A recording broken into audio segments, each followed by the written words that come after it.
Hello everyone, তনয়ার পাকশালাতে সবাইকে স্বাগত জানাই।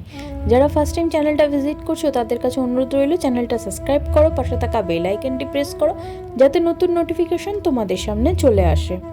আজকে যে রেসিপিটি নিয়ে হাজির হলাম কিছুটা আনহেলদি, কিন্তু কিছু কিছু আনহেলদি খাবারগুলো যদি মাঝে মাঝে এইভাবে পাওয়া যায় তাহলে কিন্তু সত্যি আনহেলদিটাকে পেছনে রেখে মনের অনেকখানি শান্তি।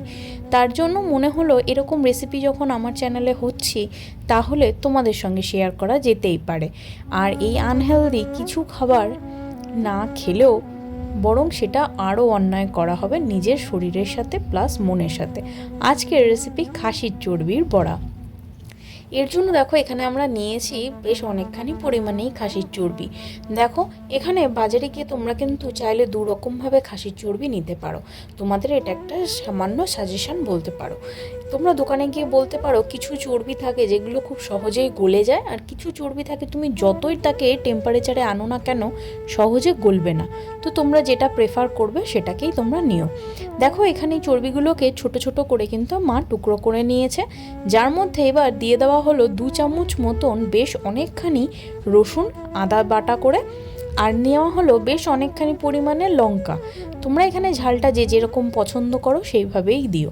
এখানে আমরা কোনো রকম বেসন টাসন ব্যবহার করব না, একটু মুচমুচে খাবো, আনহেলদি যতই হোক কিন্তু খেতে হবে মুচমুচে। তাই জন্য দিয়ে দেওয়া হলো বেশ অনেকখানি পরিমাণে সুজি, লঙ্কার গুঁড়ো, নুন, হলুদ আর 2 চামচ মতন দেওয়া হয়েছিল ময়দা, যেটাকে এই চর্বিটাকে ধরে রাখতে খুব সুন্দর সাহায্য করবে। আর সামান্য একটু চিনি দিয়ে এইভাবে কিন্তু আমাদের প্রথমে শুকনো করেই মেখে নিতে হবে।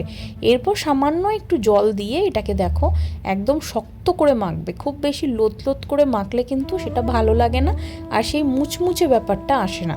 আর এখানে এবার দিয়ে দেওয়া হলো একটা বড় সাইজের পেঁয়াজ। এখানে চর্বির পরিমাণটা যতটা থাকবে সেই কোয়ান্টিটিতে পেঁয়াজ ইউজ করো। ঢাকা চাপা দিয়ে 5-7 মিনিট মতন অপেক্ষা করব। খুব বেশি কিন্তু এটা মেখে রেখে দেবে না, তাহলে সুজি নেতিয়ে যাবে আর মুচমুচে ব্যাপারটা কিন্তু আসবে না। দেখো আবারও হাত দিয়ে একটু ভালো করে নাড়িয়ে নিয়ে, এখানে খুব বেশি তেলের তো প্রয়োজন নেই কারণ এখান থেকে অনেকখানি তেলই বের হবে, বরং চর্বির তেলেই চর্বি ভাজা হবে। তাই জন্য 2-3 চামচ মতন মা তেল দিয়েছিল। তেল গরম হয়ে গিয়েছিল, আর দেখো এইভাবে ছোট ছোট সাইজ করে এই পকোড়াগুলো কিন্তু আমাদের ছাড়তে হবে। এবার দেখো খুব ভালো করে এবার উল্টে পাল্টে মিডিয়াম টু লোতে রেখে কিন্তু ধীরে সুস্থে এক সাইড হলে মিডিয়াম টু হাইতে অপোজিট সাইড কিন্তু আমাদের গোল্ডেন ব্রাউন করে ভেজে নিতে হবে। এখানে দেখা একজন রোদ পোহাতে বসেছে, এই গরমে কে রোদ পোহায়?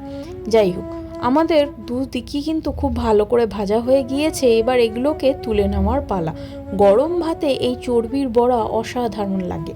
সাথে শুধু নিতে হবে একটা ঝাল দেখে কাঁচা লঙ্কা, আর কিচ্ছুর কিন্তু কোনো প্রয়োজন নেই এই রান্নাটির খাওয়ার জন্য। দেখো আমরা এইভাবে প্লেটে তুলে নিলাম। সেম প্রসেসেই আবারও কিছুটা এইভাবে তৈরি করে নেব। চর্বি জাতীয় যে কোনো জিনিসই খাসির চর্বি বেসিক্যালি যদি হয়ে থাকে তাহলে কিন্তু বাঙালির মুখে এক চওড়া একটা হাসি হয়েই থাকে। খাসির মাংস কিনতে গেলেই কিন্তু আমরা একবার চর্বির খোঁজ করি, আমাকে অল্প একটু চর্বি দিয়ে দেবেন তো। তাহলে আনহেলদিটাকে কি করে বলি? কিন্তু সত্যিই তো শরীরের জন্য ঠিক নয়। মাঝে মাঝে মন ভালো রাখতে এরকম একটু খাওয়া যেতেই পারে। মাঝখানে দিয়ে দিয়েছিলাম একটি কাঁচা লঙ্কা, ব্যাস আর কি লাগে। এখানে এক্সট্রা করে কোনো পেঁয়াজের প্রয়োজন নেই। ভালো লাগলে অবশ্যই চ্যানেলটা সাবস্ক্রাইব করো, কমেন্ট সেকশানে কমেন্ট করো, জানিও তোমাদের কেমন লাগছে ভিডিওগুলো। ধন্যবাদ, দেখা হচ্ছে আরও একটা রেসিপির সাথে।